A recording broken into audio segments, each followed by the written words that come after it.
Missed an episode of your favorite podcast? Choose from over a decade of content in our archives, not just the latest episode. All free at GCNlive.com. This is your call to action. Get prepared, America. Economy, survival, energy, disasters. This is USAPrepares.com. Informative radio, educational radio. Interact now by emailing instructor@USAPrepares.com or text at 434-390-7953. Class, please take your seats. Now, your instructor, Vincent Finelli. Everyone all set, cocked, locked, blissed? Here we go. Dr. Shealy, are you blissed? Yes. Really good. Good. I'm glad to be broadcasting with you, Dr. Shealy. Let me say that Alex is engineering the broadcast in Minnesota. Class, if you'd like to call in and chat with Dr. Shealy, we'll pay for the call.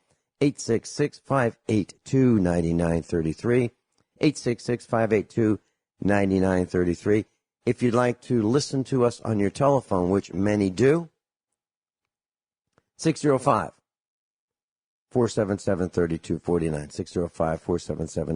605-477-3249. Dr. Shealy, I'm so glad to be broadcasting with you today. Is there anything that you'd like to start the broadcast with? Whatever you're up to, if the field is open. Okay.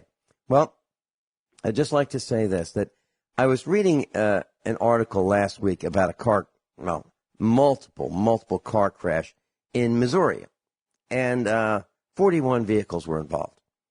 Well, Missouri is in the contest, but Missouri was beaten badly over the weekend by Wisconsin. Team Wisconsin beat Missouri with a 131 vehicle crash. Wow. Yes. Now, unreal. Absolutely unreal. Now, the reason I'm mentioning this is I was trying to figure out, how this is all going to end. And I believe that it is the sum of our individual greed plus the sum of our individual stupidity. You put all that together, and this is how it's going to end. So if you have 41 vehicles crashing into each other, it starts with one vehicle hitting another one, or one vehicle hitting something, and then bang, bang, bang, bang, bang. And within a couple of minutes, you've got 41 vehicles piled up in a crash. Well, it's 131. Now, it was snowing in both of those cases. And that tells me that the simple reasons for this crash, there are only a few in my mind. One is people were going too fast for the conditions, or they are outdriving their visibility. They're going faster than they can react, and the vehicle can be controlled. That's one. The next one is they have the wrong equipment for those conditions, meaning they've got banana skins for tires instead of tires that have tread that can handle the ice and the snow, or the rain and the sleet, whatever the condition may be. Another condition would be that they're distracted. They're just not paying attention. That could be cell phones, texting, tweeting, reading the newspaper, whatever they're doing when they're behind the wheel. Another one is that the drivers or operators of the vehicles just aren't skillful enough to be out there in those conditions. Those are the four main things that I can think of that would cause this. But every single one of those reasons can be prevented in my mind. If they're not skillful enough, they need to be more skillful. And if they're not skillful enough, they have no business being there. Number two, there's no reason why they can't be not distracted. When I'm driving or operating or piloting a vehicle and someone's trying to distract me, look over there. I don't do it. I don't get distracted by people who are passengers in my vehicle. I don't get distracted by the radio and boom, boom, boom of whatever it is that they call music today. I don't have the wrong equipment. I don't go out and drive with banana skins on the ice or snow. And I don't drive faster than I believe I can control my vehicle. Dr. Shealy, do you think that this is a sample, a microcosm of how we're going to go down by the yes, the loss of absolute common sense. Then everything you said is simple. IQ of 90, common sense. Mm-hmm. Dr. Shealy, am I correct in that you have to have an IQ of about 70 not to wet your pants? Yes, you're darn close. Anything below 90, you're in trouble. Well, I'm just stunned. And here are the statistics of this particular vehicle crash. 131 vehicles involved in Wisconsin. 71 people were treated at local hospitals. 66 of them have been released. 5 admitted to hospitals for injuries, 1 dead. And I really believe that if it's not that hard to check the weather report, it's not that hard to hop on the internet, and people have smartphones. They can even get the weather on their smartphones. If there are conditions that are unsafe, why risk it? Why? And when I'm out there, Dr. Shealy, my concern, and this may sound self-centered. I don't mean it to be. I mean this to be a lesson. My concern is not for my behavior. My concern is other people's behavior. Let me give you an example. Yesterday, Mrs. Finelli and I were coming back from shopping, and it was a 20-something mile one-way trip. And there was a Jeep that was jacked up, and the wheel was removed. And as I was approaching, I couldn't tell if there was a person trying to change the tire or not. Pulled off a little bit off the road, but still where that vehicle could be grazed by another vehicle coming past it. And I would have helped that guy, except there was nobody there. But the place where he stopped was not safe, because we could have been killed by some person, texting, driving distracted, approaching us. It was a really bad situation. Now, why anybody would stop there is beyond me. Why not pull over farther, get off the road farther? I mean, and there was plenty of room to move over farther, off the road farther. But I don't think I would have helped that guy by getting out there, or gal, whoever it was, where that vehicle was. Because, not that I didn't want to, but because of the craziness and the distractions and the carelessness of the other drivers going by. Have you seen situations where you see the absence? Well, I mean, this is a total loss of common sense from whoever was involved.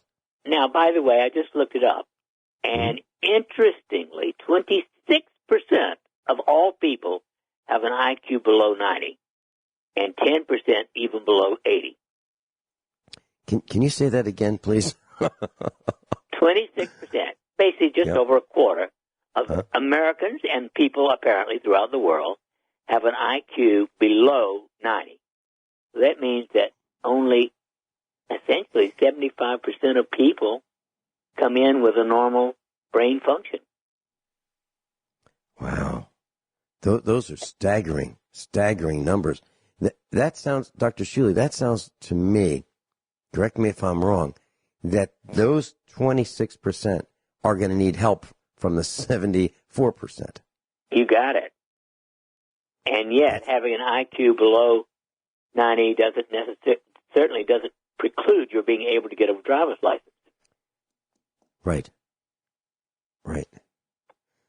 When our children were growing up, I'm talking about before the age of 10, Mrs. Finelli and I discussed them having four-wheeled vehicles, motorcycles.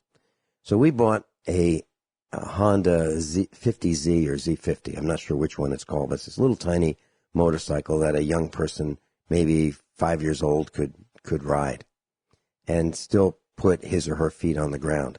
It was a 3-speed automatic clutch, but you had to shift it. and it had hand brakes and foot brakes, and so it had everything that a full-fledged motorcycle would have, except it had an automatic clutch. So in order to shift, you would just reduce the throttle, and then shift it, and then increase the throttle, and it worked great. And the reason that I bought this thing used, I think it was $300. The reason I bought it was it came with a helmet, and it was low to the ground, and I wanted all of our children to experience traction, the lack of traction, the necessity for balance, the necessity for planning where you're going. And they rode around, they didn't ride on the road, but they rode around on the farm, all over the fields. They would hop on it, check the cows. And I thought it was a great way for our children to learn. And because of that, I believe they are way safer drivers than others might be who just get behind the wheel of young people. And what do their parents do? They buy them a new Mustang or a new Camaro or a new Dodge Challenger or some real fast car, which makes absolutely no sense to me. Well, first, second, third, you were prepared parents.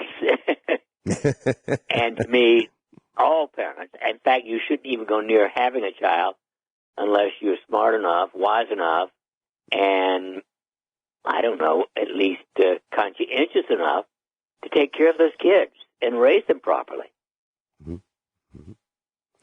Well, I totally agree with what you've just mentioned. Dr. Shealy, there's a story that I was reading about the implants. And I'm talking about body implants for vanity. So if a woman's doesn't feel that, well, it's just she had a child and she just needs to change her shape from what it is to what she wants it to be, these people have gotten really sick, or some of them have gotten deathly ill when these, and we've talked about this before, when these implants leak. Can you, we're going to be going into a break. Can you share with us your medical thoughts about implants, silicone implants, saline implants, what happens when they leak, why Absolutely.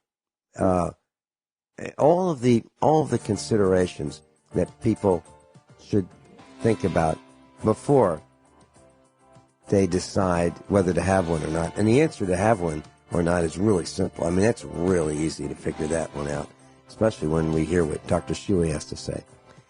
Norm Shealy's with us. NormShealy.com. Norm, SHEALY.com. We'll be right back.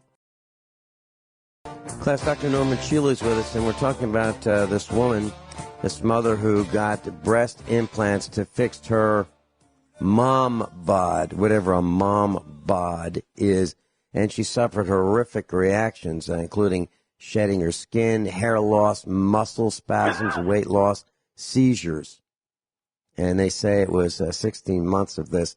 And but she's healthy again after she had these implants removed. And this was an article on dailymail.co.uk.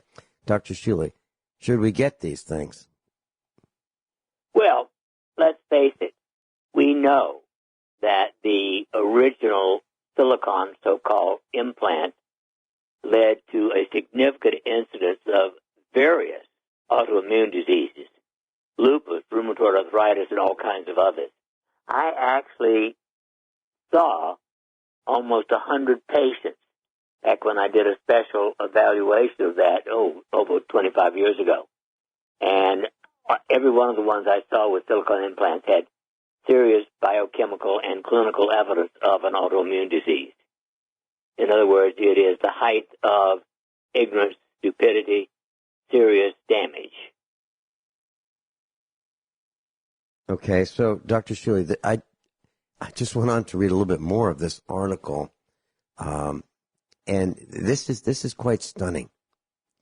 More than 50,000 women have joined Facebook groups for breast implant illness, saying they have experienced the same thing.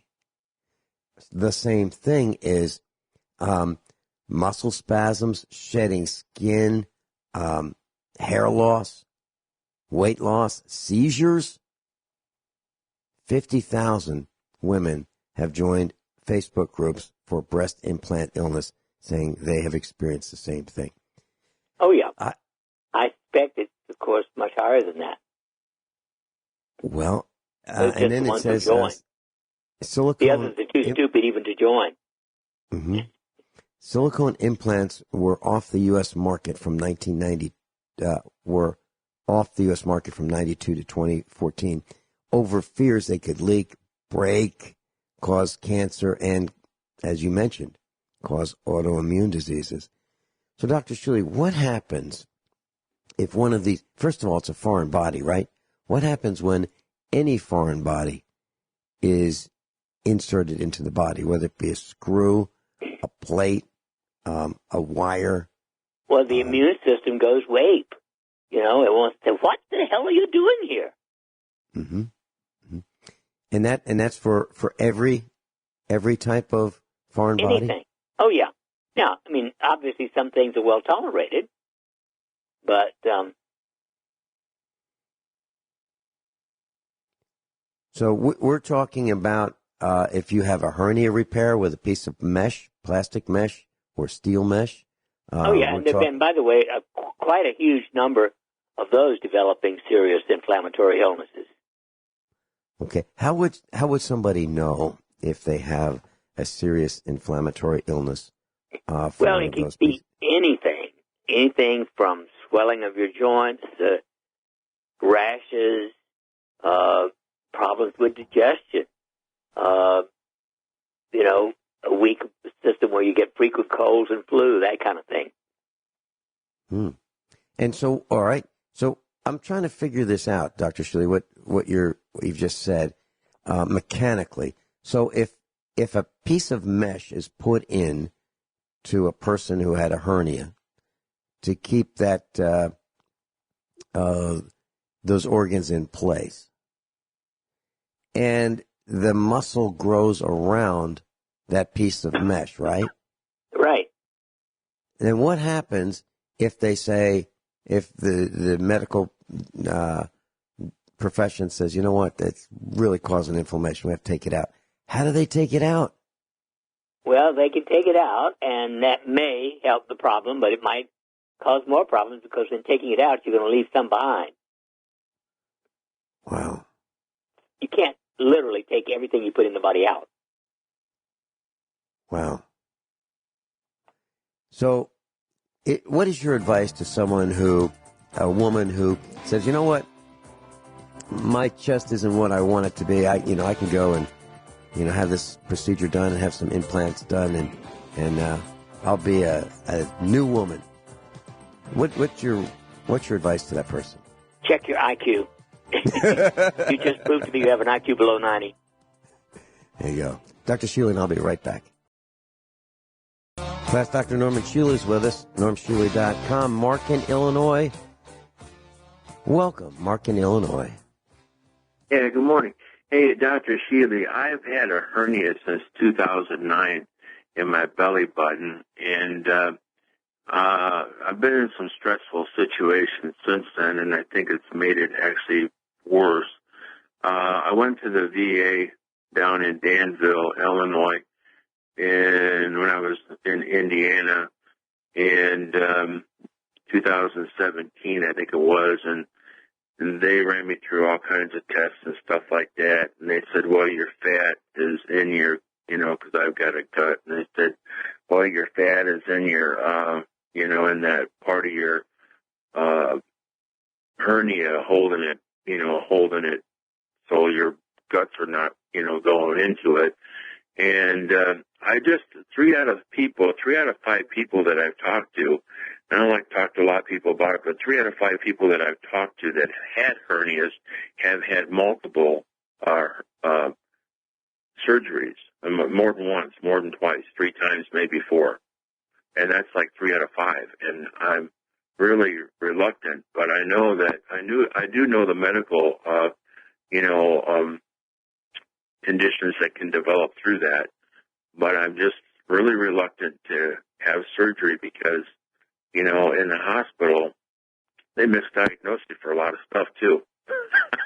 Well, if you I'm have just reluctant to be in there. if you have significant obesity, especially in the abdomen, I would not have the surgery until you lose the weight. I don't have. Yeah, I'm going to lose the weight. I don't have. Well, I'm about 6'3.5", and I know my weight should be like about 225 pounds. So I'm probably about 30 pounds overweight. Then I would lose 35 pounds before I considered surgery. But would you consider the surgery at all? Because I'm really. Well, how big is the hernia? It's pretty big. I mean, and I would definitely lose the weight and consider the surgery, because one of the problems with a hernia anywhere is it can so-called strangulate. In other words, under any circumstance, it can suddenly lose its blood supply, and that's a serious emergency. Yeah, I understand that. I was wanting to. Yeah, I was just I think about what you said, because I was actually thinking about talking to you about this today before you even brought it up. And so I thought, well, I'm going to call in then because you brought it up first. But I'm really, I'm wondering about is how far has it come? How far, have they made much more advances on this, this implant for this mesh than they did, 10 years ago? I can't answer that. I don't know. I know that it has been changed. But how good the change is, how free of it causing inflammatory or immune problems, I don't know. Okay. And the other question I had was about eyes. You mentioned something months back ago about cataracts in people's eyes. Even if you don't have cataracts, that oil that you mentioned that you get at CVS stores, what was the name of that oil? Castor oil, United States Pharmacopoeia. Castor oil. Castor oil? Castor, Castor. The old-fashioned laxative. But you get the United States Pharmacopoeia, and you just put one drop in each eye at bedtime. Now, even if you don't have cataracts, will that help your eyes? As a matter of fact, in January, I had my first eye exam in 40-some-odd years, and according to the optometrist actually, I have early cataracts. He says everybody gets early cataracts sooner or later. And so I have no symptoms from it, but about 6 weeks ago now, I started putting one drop of USP castor oil in each eye at bedtime because I told him when I come back in March or April, I'm going to have them dissolved. But how old are you, in your 80s? Are you in your 80s? 86. Oh, congratulations. Yeah, that's a lot. That's maybe it'll be 100, huh? Well, okay. I believe that we should all do everything we can to get rid of problems and prevent them. Okay. Well, all my blood work and everything is good as far as everything in my body. The only thing I've got holding me back, and it holds me back from getting a job, because if somebody finds out I got a hernia, they'll let me go, and that's happened a couple of times too. So, it's kind of hard for me right now, and I've been rolling it around with this idea, but surgery. But then when I heard you this morning, I thought, well, I don't know, maybe it just seems like there's too many cons to the surgery. There's so much stuff can happen in the hospital too. Well, it's true, but you have to take a chance to find the best surgeon you can, and that's why I would go for it. Okay. Dr. Shealy, all right. Thank you then. Mark, before you go, I've got a couple comments. Dr. Shealy, is there a preference in your mind as to the timing of surgery? For example, first operation of the morning, midday, last operation of the day. Does that make a difference in your mind, Dr. Shealy? Again, in my opinion, the first operation of the day or the second one would be best. Because of fatigue of the surgeon and the team? Well, and just cumulative hectic stuff, if you will. Okay. Mark, there's another point I'd like to address, and you were talking about castor oil and you mentioned castrol. Now, those are two different things. Castrol, Castrol, is a company. Yes, that's a company that makes motor oil for cars. We're not talking about that. No, I understand. You're saying castor. Okay. Yeah, I just want to make sure that in case somebody was racing by the radio when they heard this, we are not talking about putting motor oil in your eye. Okay. Okay. Well, I actually knew I made a mistake when I mispronounced the word, so I apologize for that. Okay. Anything else, Mark? No, I just wanted to check those two things out. Thank you. All right. One last thing. There has been a recall of mesh that has been used in hernia repairs. Okay. And there are complications that are related to hernia repairs with surgical mesh. And they've been reported to the FDA, and they've been associated with the recalled mesh, so that are no longer on the market. But the symptoms are pain, infection, reoccurrence, adhesion, obstruction, perforation, and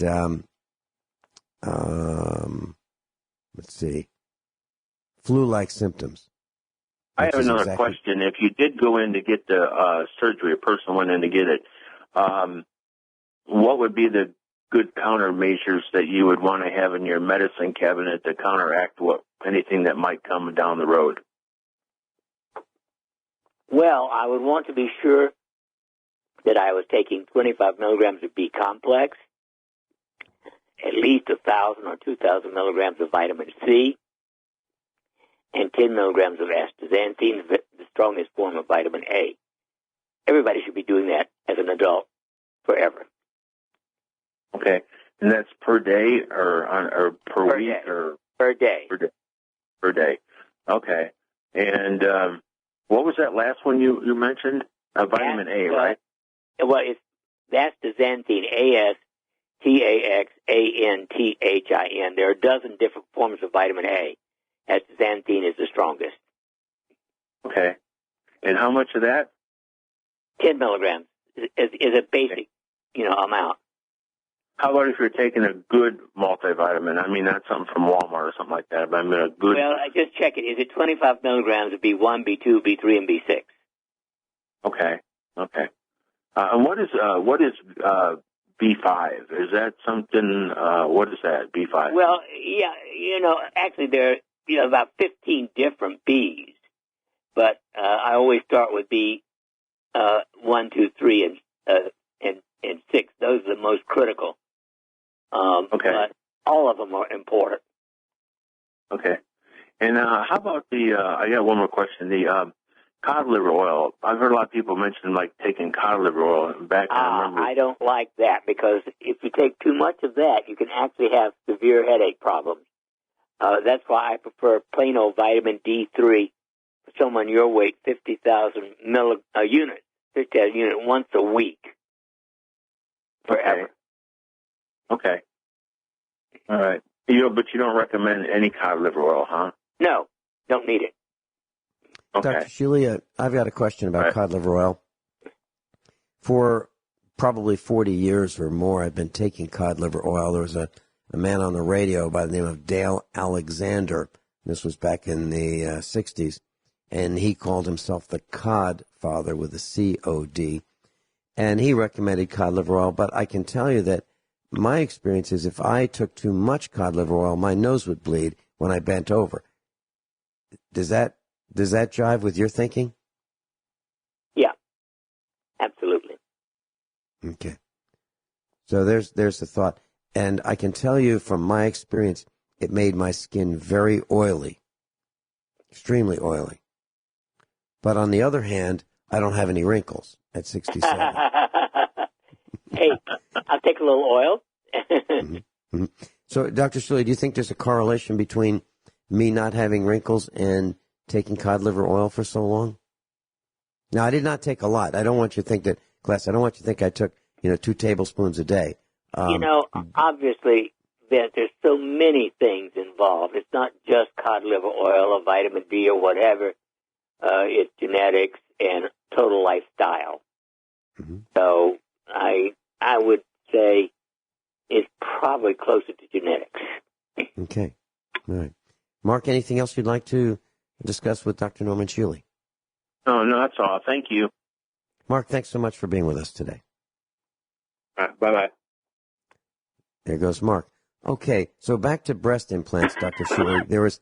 There's saline-filled breast implants and silicone-filled. The answer is doesn't matter what they are, don't do it. Is that where we are? Well, I think that the thing that holds the saline in is still silicone. Okay, in other words, you're talking it's not about filled that. with liquid silicone, but it's made out of some kind of plastic. Yes. Okay, so the answer is no? Yeah. No. First of all, it's a Dr. Norman Shealy is with us. NormShealy.com, NormShealy.com. We were talking about hernias, and what I understand is that there's been a recall of this physio mesh, PhysioMesh, or another company's brand model, if you will, called C-QUR, Secure. And the companies that made these are Ethicon, Ethicon. That's the subsidiary of Johnson & Johnson. If it's Johnson & Johnson, I wouldn't trust them to tell me the time of day. And that was that's the next point. That's the next point, yes. They made Physio Mesh, and there's a company called Atrium, Atrium Medical Corporation. They're the manufacturers of C-QUR, and they are currently under recall due to patient complications, which we've been talking about. So I wanted to mention those two brand names. So, class, I would suggest you consider doing the following. If you've had a hernia, you might want to call your doctor or hospital and find out if you have a mesh that has been subject of recall or other concerns. Would you agree with that, Dr. Shealy? Oh, absolutely. Especially if you have any symptoms that you're not totally healthy. Okay. And you mentioned J&J or Johnson & Johnson. Now, when I was growing up, Dr. Shealy, Johnson & Johnson was the name you could trust. Well, not so much, right? Because there's an article on Daily Mail that says, Feds step in to investigate cancer risks of baby powder. Justice Department subpoenas Johnson & Johnson after leaked documents suggest talc, which is talcum powder, which is Johnson & Johnson's baby powder product, was tainted with asbestos, and executives of Johnson & Johnson knew about it. 13,000 people are suing the firm, complaining talc gave them cancer. Now, so we're talking about 13,000 people with cancer are involved in a suit against Johnson & Johnson or J&J. Well, in the 70s, Johnson & Johnson surreptitiously, if you will, bought the first TENS or transcutaneous electrical nerve stimulating company in order to take it out of business. And a lawsuit eventually occurred in the late 70s to early 80s, and they were taken to federal court, and it was proven that Johnson & Johnson and its subsidiary literally bought StimTech in order to destroy TENS itself. The jury awarded $75 million to the founders of StimTech. It was settled out of court eventually, but that's how dishonest I think Johnson & Johnson is. Class, what Dr. Shealy is talking about is like that story that you heard, from your grandfather, your father many years ago about, hey, there's a new carburetor developed in the early 30s or maybe the 20s or maybe the 40s that would get 100 miles per gallon, and it was bought so it would not hit the market. That's the kind of story we're talking about, right, Dr. Shealy? Yeah. Johnson & Johnson's evil. Mm-hmm. And I know for a fact that my mom put Johnson's baby powder on me when I was a baby. I know that for a fact. I can still smell it all these years. And I'm wondering, how many of us have inhaled that baby powder? You know, during the majority of Americans. Yes. Been all over, right, Dr. Shealy? Oh, yeah. So, what are your thoughts about if a product is made by Johnson & Johnson?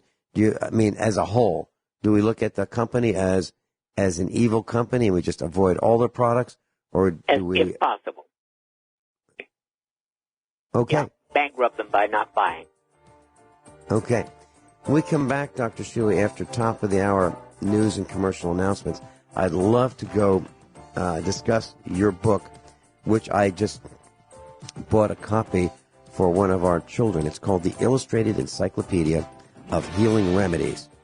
Over 1,000 natural remedies for the prevention, treatment, and cure of common ailments and conditions. This book was written 21 years ago. It is probably, if you're going to buy one book and only one book in your life, I think this should be it. That's how impressed I am. I've got it in front of me, and Dr. Shealy and I will talk about it. You'll be impressed. We'll be right back. Everyone all set? Cocked, locked. Hour number 2 of USA Prepares with Dr. Norman Shealy. This hour, I'd like to go through a couple items in his book, and I think we should do this every week, Dr. Shealy, for quite a while. The book is called The Illustrated Encyclopedia of Healing Remedies.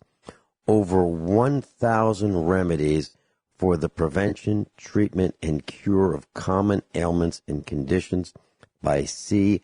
Norman Shealy, M.D., Ph.D. Dr. Shealy, you wrote this book over 21 years ago. It was published in 1998. It is 496 pages. It's heavy. Class, this is a coffee table book. I think if you're going to buy just one book for your life, just one book, this has to be it. This is absolutely beyond impressive. And let me tell you why I say that. It's glossy pages. It's heavy pages. It has an enormous number of pictures. I mean, many pictures per page. Now, I want to go over the parts of this book very quickly. So, Part 1, Therapies and Healing Remedy Sources. And there's one, it looks like Ayurvedic remedies. Dr. Shealy, I'm not sure how to pronounce that word. It sounds like the Ayurvedic? Yes. Ayurvedic? Yes, that's it. Ayurvedic. Ayurvedic. Mm-hmm. That's the Indian. That's a Native American traditional therapy. Okay. East India. Okay. Then there are Chinese herbal remedy sources, traditional home and folk remedy sources, herbal remedy sources, essential oils, homeopathic remedies, flower essences, and an introduction to vitamins and minerals and other essential nutrients. That's Part 1. That'll take you over 250 pages. Then Part 2, Part 2 is disorders of the mind and emotions, disorders of the brain and nerves, skin and hair problems, eye problems, ear problems, nasal problems, dental problems, mouth and throat problems, lung and respiratory disorders, heart, blood, and circulatory disorders, disorders of the digestive system, urinary system, reproductive system for the female and the male, disorders of the endocrine system, disorders of the immune system, disorders of musculoskeletal system, common childhood ailments, ailments of the elderly, chronic illness, first aid, and the home healing remedy chest. That's Part 2. That'll take you into the 460 page neighborhood. Then Part 3 is the glossary, further reading, useful addresses, index, and contributors. That'll take you almost to 500 pages. Dr. Shealy, seriously, congratulations. This is an absolutely incredible work. This must have taken quite a while, years to write. Is that correct? Well, I think I did it in about 8 months. Wow. But I had a lot of help, Okay. Well, I had a wonderful secretary at that time, and she did a lot of work for me. Okay. There is let me just read a few words of the introduction. It says, the increased use of natural medicines and remedies over our past decade has prompted one of the most exciting developments in healthcare in our time. Many of the tenets of modern medicine have been challenged, and the crisis that conventional healthcare is now facing is the result of its own philosophy. The main premise of conventional medicine is that curing disease will lead to good health. This ignores the fundamental concept that pathology is individual to the sufferer, and that prevention is ultimately more important than treatment for the population at large. So, Dr. Shealy, if I can continue, the Indian medicine type, you talk about that, and you go into the right understanding, the right concentration, the right livelihood, the right mindfulness, the right action, the right thought, the right effort, and the right speaking. And you go into causes of diseases, and then you talk about the Indian remedy sources. For example, yarrow is one of them. And you talk about that you use yarrow.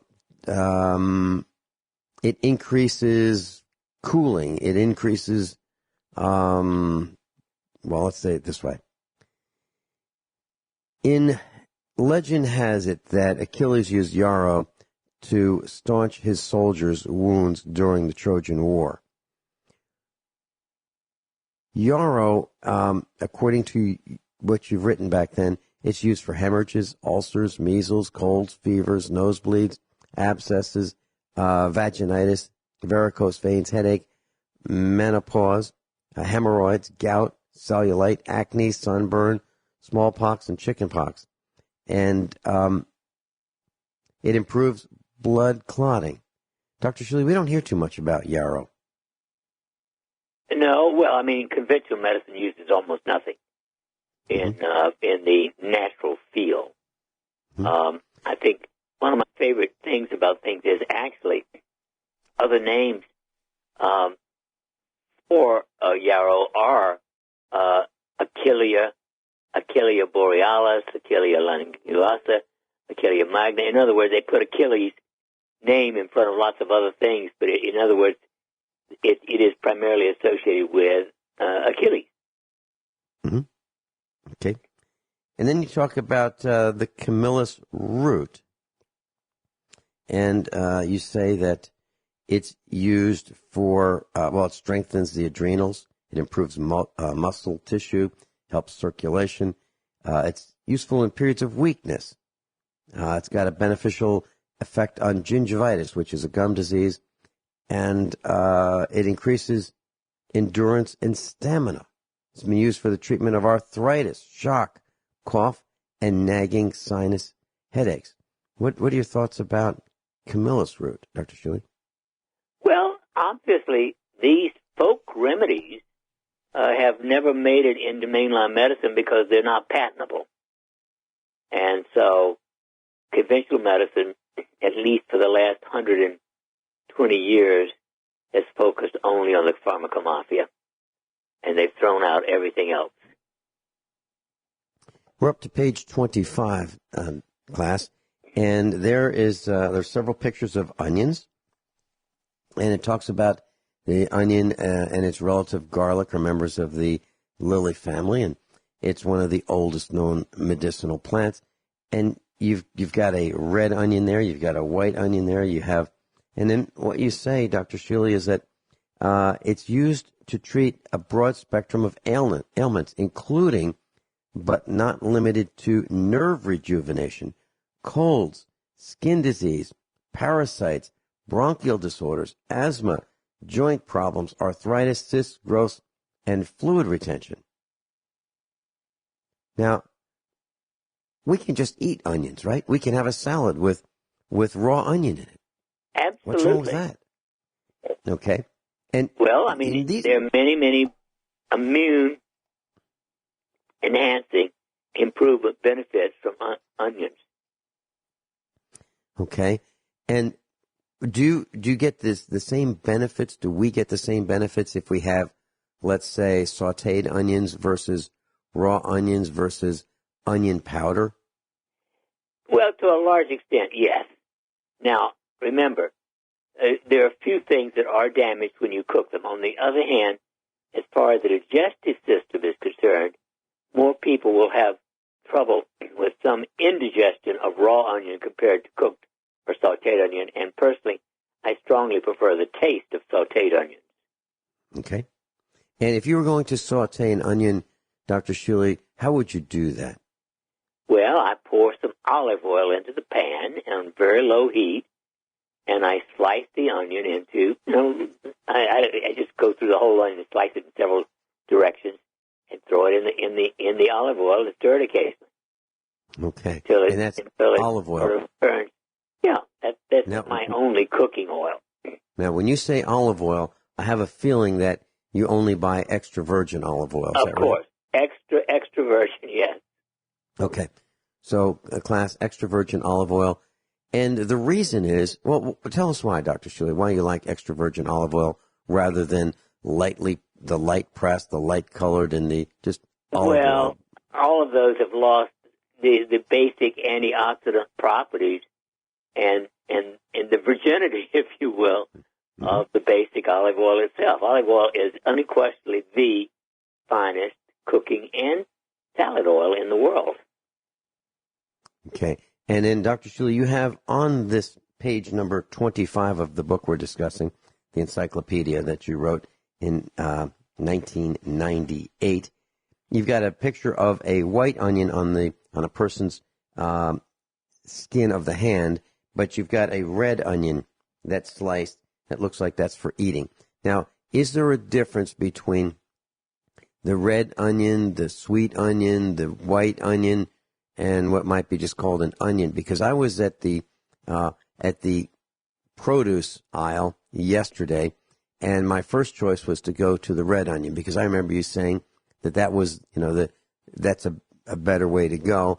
And then they were all soft, and they're moldy, so I didn't select one of those. And I went to the next darkest color, which was a darker yellow, and that was soft and moldy. And then I looked at the white ones, and they were soft and moldy, so I didn't buy any of them. So I started out with the darkest color and went toward the lightest. Did I do the right thing?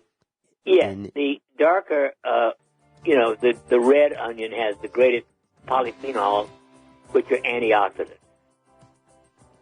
Okay. All right. Going on to page 26 when we come back, garlic and aloe vera. Garlic and aloe vera. Then we're going to go on to angelica and then celery seed. Dr. Norm Shealy. We'll be right back. Dr. Norm Shealy is with us.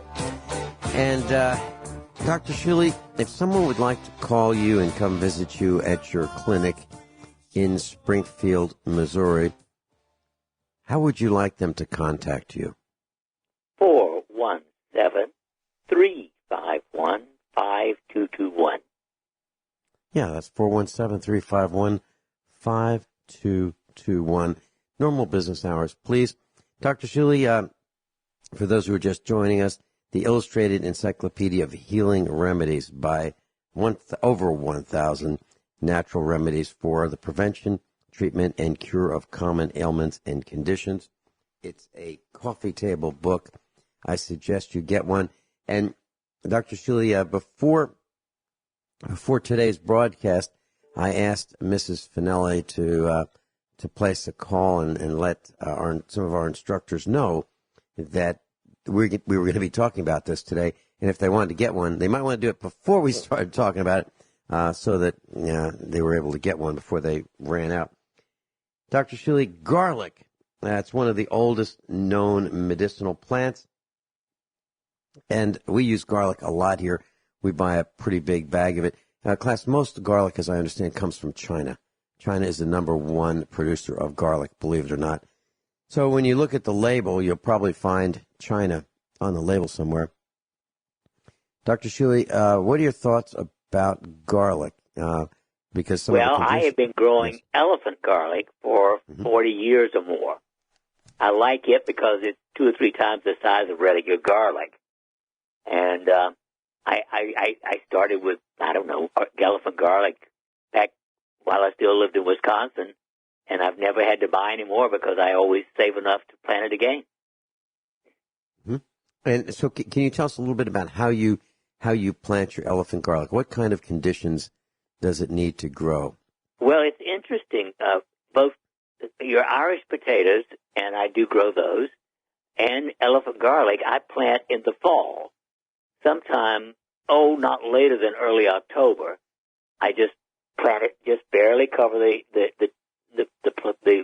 bulb, and then put huge amounts, like 6 or 8 inches of prairie grass hay over it to mulch it for the winter.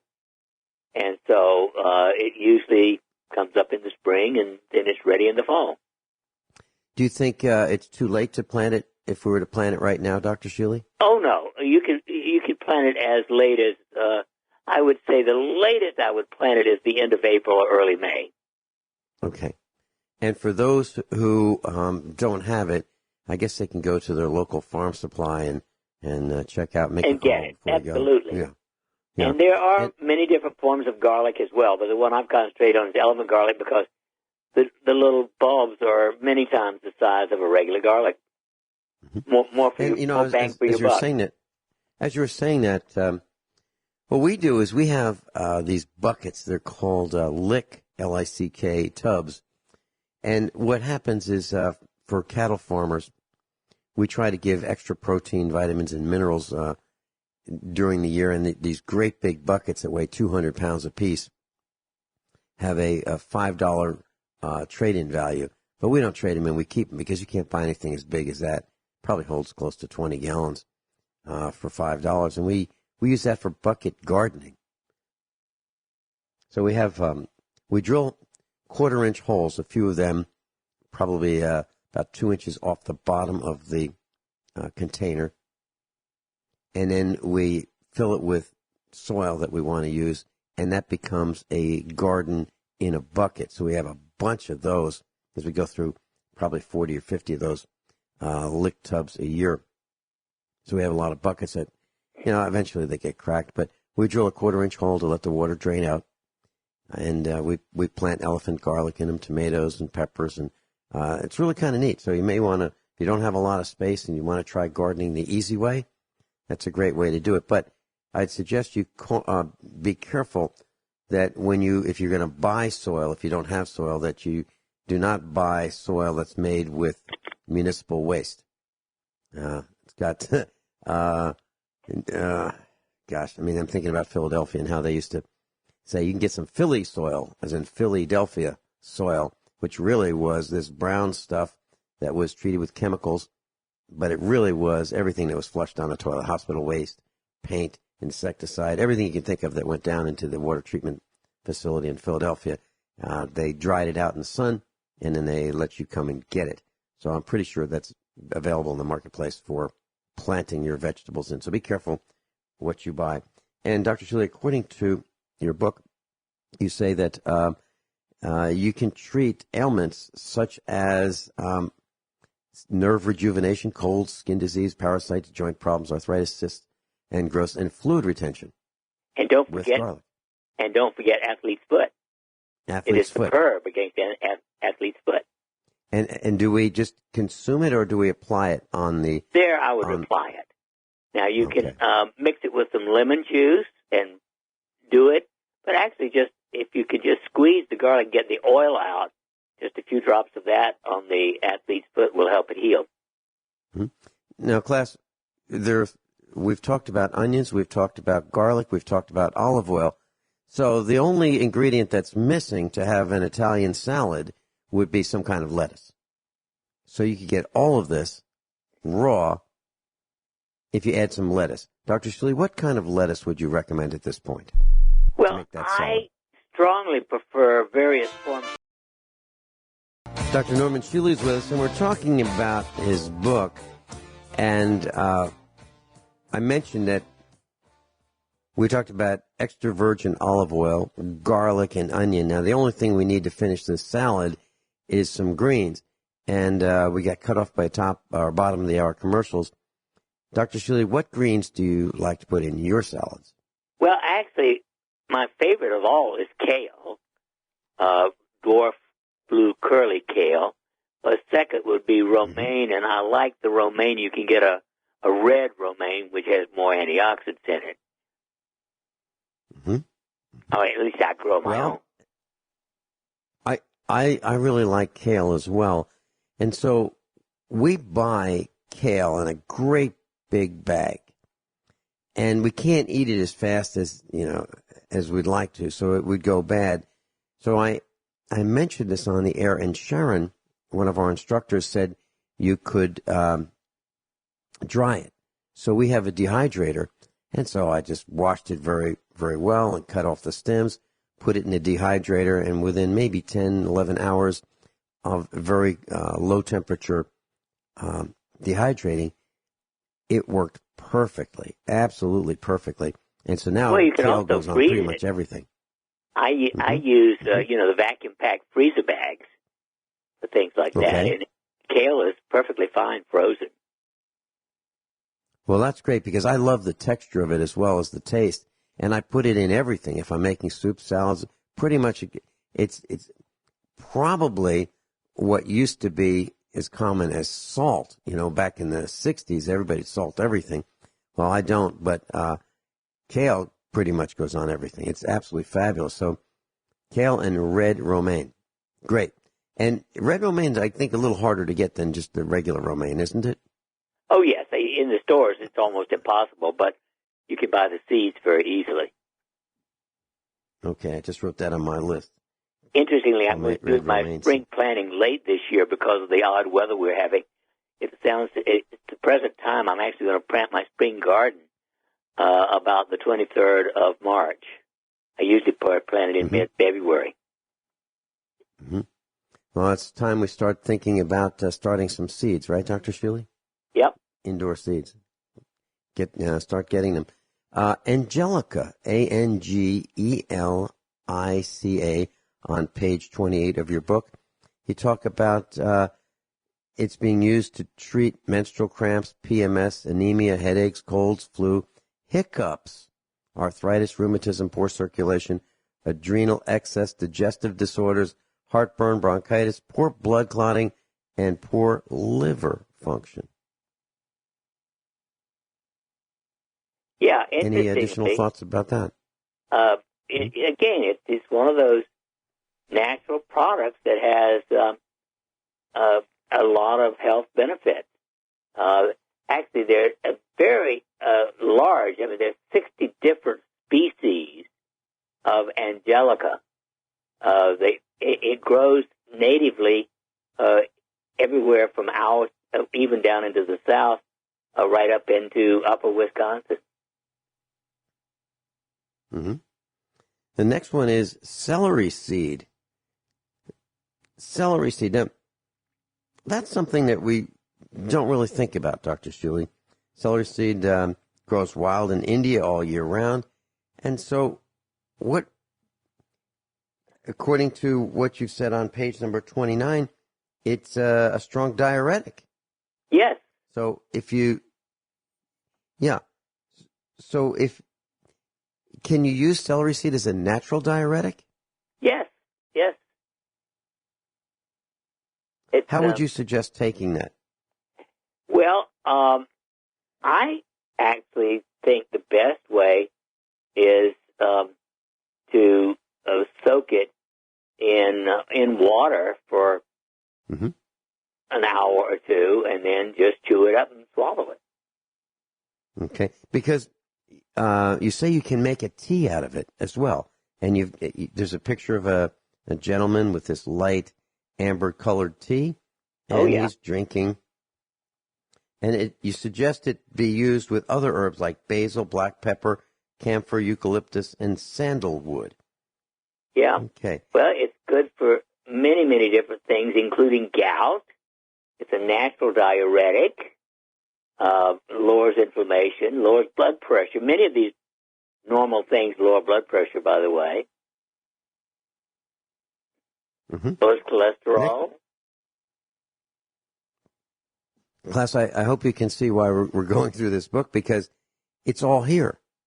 This is absolutely fabulous. It's, for example, there's highlighted areas for each of the herbs that we're talking about, and it's called the data file, and it'll say the properties, what part of the plant is used, the conditions that are treated, the form it's taken, and other herbs that you might want to consider consuming it with.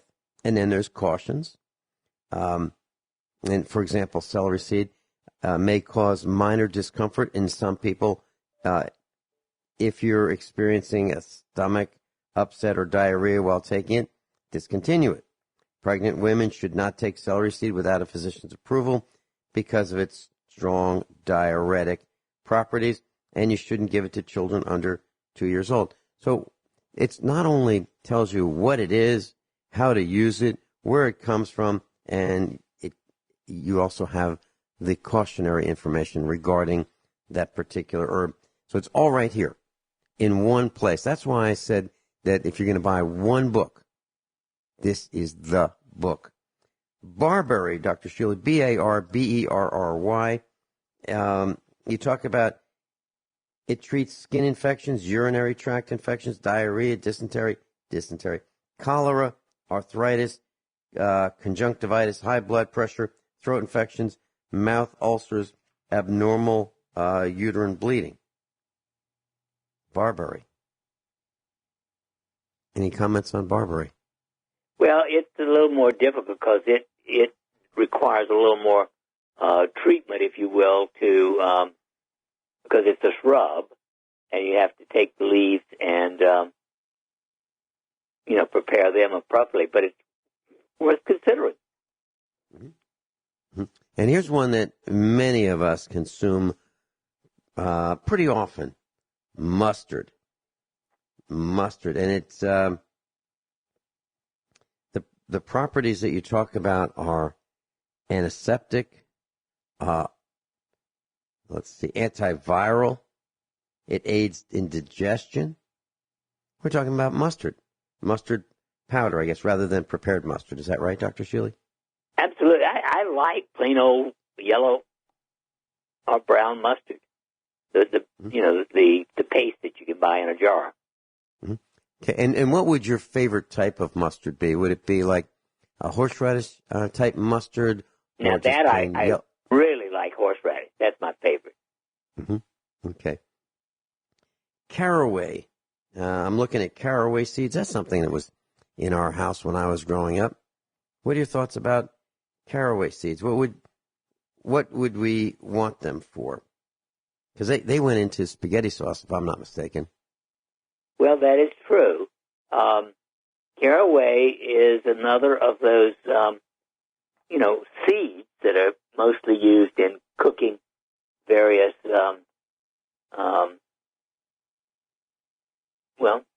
all kinds of foods that you cook it in.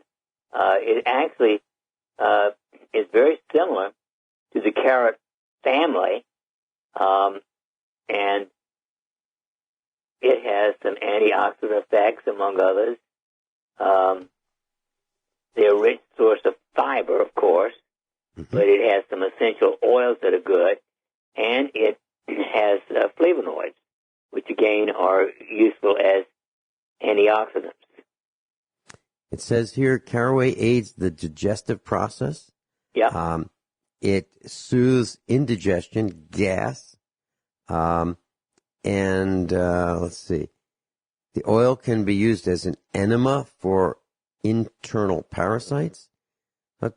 Pretty neat stuff. And, as I'm going through the book, Dr. Shealy, I'm thinking that my mom and her mom used to cook with the things that we're talking about. These were natural remedies that were built into our regular routine, our normal diet. They were all there in our diet. And by the way, caraway is one of those that have a very pleasant smell, by the way. Mm-hmm. Mm-hmm. But what happened, Dr. Shealy? Does anyone buy caraway seeds anymore? Well, I do. Right. But most people I don't think do. Heck, it's kind of hard to remember all these things that we need to buy, I guess, for some people. Cayenne pepper. My mom used to love cayenne pepper. We would buy it in this, I won't say it was a quart size container, but maybe half a quart. Not the little tiny shakers, but the large size. We'd keep it in the refrigerator. It's still there, and we use it all the time in cooking. Dr. Shealy, you say that. Yes, real close. Back to East spends more time talking about hot pepper, this kind of pepper, than any other herb. And who is that you're talking about that does this? Jethro, Klos. Jethro wrote a wonderful book. It's my favorite herbal book, Back to Eden, many years ago, and more pages about hot pepper than any other herb. Interesting. Well, it says that it stimulates the flow of saliva and stomach secretions. It's an analgesic, and it warms, increases the circulation, a strong digestive and emetic, EMETIC properties. I don't know what that means. Emetic. If you take too much of it, it makes you throw up. Oh, okay. Vomit. And so you use it to treat colds, gastrointestinal, and bowel problems. Now, that's something you wouldn't think about, right, Dr. Shealy? It's even good for ED, by the way. Increases circulation. Okay. Well, externally, it treats arthritis and muscle soreness. We're talking about cayenne pepper. Class, will be right back. Class, I would not recommend that you do anything that I wouldn't do.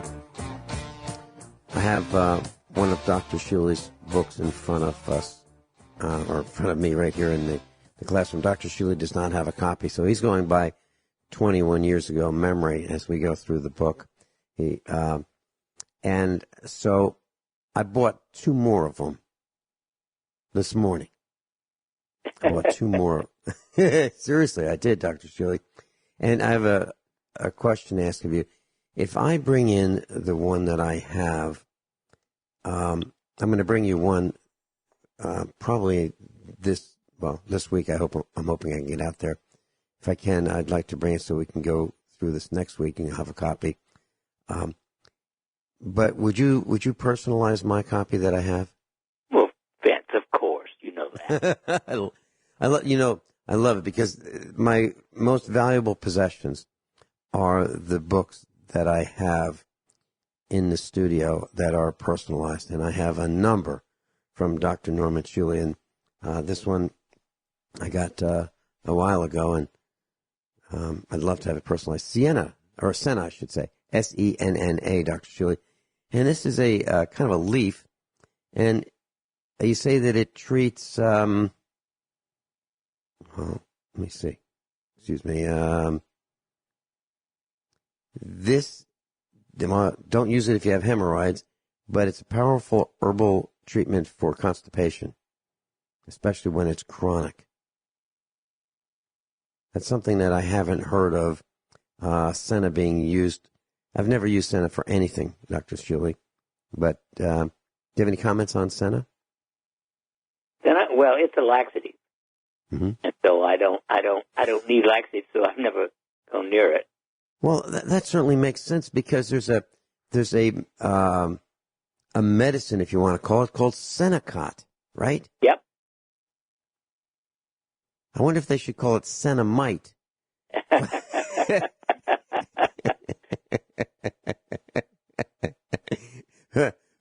As in Seneca and dynamite. Okay. Cedar. Now, this is something that I'm familiar with. And you say that it's useful as an expectorant. But you can use it for bronchitis, urinary infections, You can put it on your hair as a treatment for dandruff. And as a matter of fact, we use that on our dogs for to ward off fleas and ticks. We put it on it, on their coats every couple of days, maybe 3, 4, 5 days, during the flea and tick season. Cedar, Dr. Shealy, what are your thoughts about cedar? I'm sorry, about cedar? Cedar, yes, CEDAR. I don't know that one as well, so I don't know. Okay, all right. Well, we use that on our animals, and that's in your book. Camphor, CAMPHOR, and you say that it's used it clears the mind and erases headaches, alleviates joint and muscle pain, and it acts on the nervous system and tissue as well as the respiratory system. It's indicated for bronchitis, asthma, coughs, arthritis, rheumatism, and gout. It also helps nasal and sinus congestion. So I'm wondering, well, heck, I believe camphor is used in cough drops. That is quite true. Interestingly, rosemary has some camphor in it, and but it's good for the sinuses.